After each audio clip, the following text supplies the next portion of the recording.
Hello friends, स्वागत करुछु मोर YouTube channel को।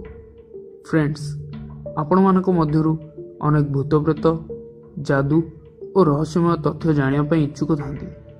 आजिकल विज्ञान जेते आगैले मध्य एमिति अनेक किछि रहस्य अछि जाहाकु विज्ञान आज पर्यंत भी खोली पारि नाही। सेहिपरि आज मु आपण मानकु एमिति किछि रहस्यमय जगह विषय कहबी जहार रहस्य आज पर्यंत भी रहस्य होइकी रहिछि।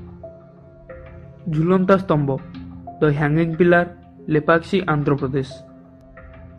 लेपाक्षी मंदिर आंध्र प्रदेश अनंतपुर जिला स्थित लेपाक्षी ग्राम अवस्थित। यह मंदिर 1600 शताब्दी एक सुंदर मंदिर अटे जहाकु दुई जन भाई वीरना और विरूपना निर्माण करथिले। यह मंदिर प्रभु वीरभद्र स्वामी मंदिर नाम परिचित। यह मंदिर रे प्रायतः 70टी पिलार अछि जो गोटे पिलार भूमि को स्पर्श करे नहीं और यह छात सह जोड़ी हुई झुलिकी रही है। यह मध्य देई बहुत पतला जिनिस जेपरी कागज और कपड़ा इत्यादि ही जाइपरे, किंतु एते बड़ पत्थर एठारे किपरि झुलिकी रही ताहा एबे मध्य एक रहस्य अटे। जाआलांको ग्राम the village of twins, Kodinhi, Kerala. Kodinhi ग्राम केरल राज्यर मलपुरम जिलार अवस्थित। एठाकार रहस्य बहुत नियारा अटे। एठारे पाखापाखि 200 रु अधिक जाँला पिलांको जोड़ी देखा जाइए।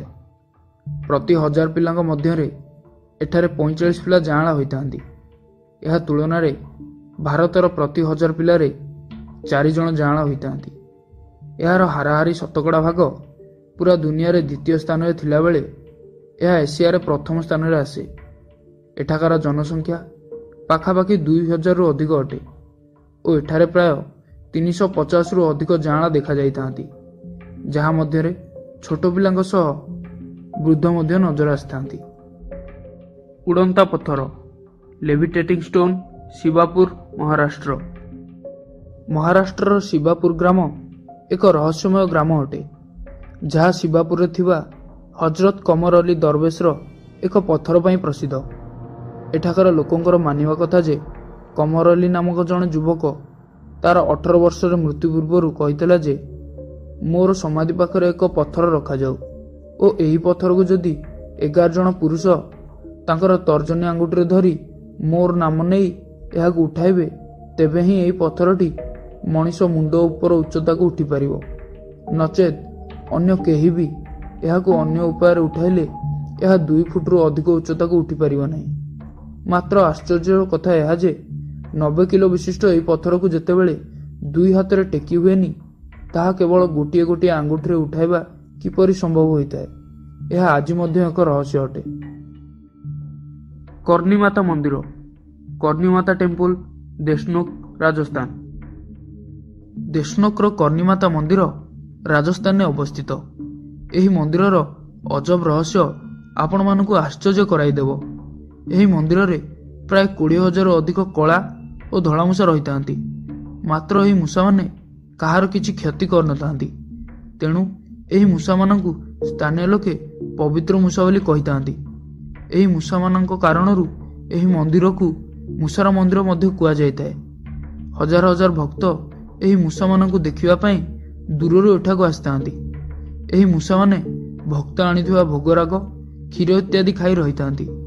एते परिमाण मूषा यह मंदिर रोथिबारु यह मंदिर को एक रहस्यमय स्थान कराई थाए, जार रहस्य आज पर्यंत मध्य एक रहस्य होई रहिछि।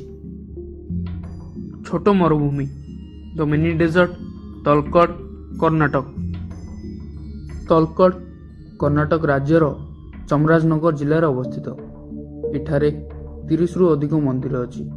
1610 शताब्दी रे विजयनगरम राजा रंगरया एक रोग कारणरू तांकर राजधानी श्रीरंगापाटना छाड़ी तीर्थस्थल तलकट को चली आसथिले और तांको राज्यर भार तांकर द्वितीय स्त्री राणी आलमलमा को देइथिले, किंतु रोग कारणरू राजा मृत्यु हेतु राणी तांकर राज्यभार मैसूर राजा ओडियर को दे देइथिले ओ से तलकट चली आसथिले, किंतु ओडियर राजा को राणीकर एक मूल्यवान गहना पसंद थिला ओ से ताकू पाइबा पई राणी को ऊपर को आक्रमण करथिले। एकथा राणी जानिबा परे कावेरी नदी कूल तांकर गहना को फोपाड़ी तलकड़ को मरुभूमि पालट जीवार अभिशाप देइतिले और से निजे मध्य आत्महत्या कर देइतिले। एहा परे कावेरी नदी कूल स्थित तलकड़ एक मरुभूमि पालट जाइथिला और एहार मंदिर एबे भी मध्य बाली तले दबी रही। भारतर अद्भुत रहस्य मध्यरु आज बा सेतिकी। जदि आपण मानक मध्यरु केही एहीपरि रहस्यमय तथ्य उपरे विश्वास करती तेबे तले दिया कमेंट बॉक्स रे मते कमेंट माध्यम रे जणांतु। आउ ए वीडियो को लाइक और शेयर करंतु और मो चैनल सहित जोड़ी रहिबा पई चैनल को सब्सक्राइब करंतु।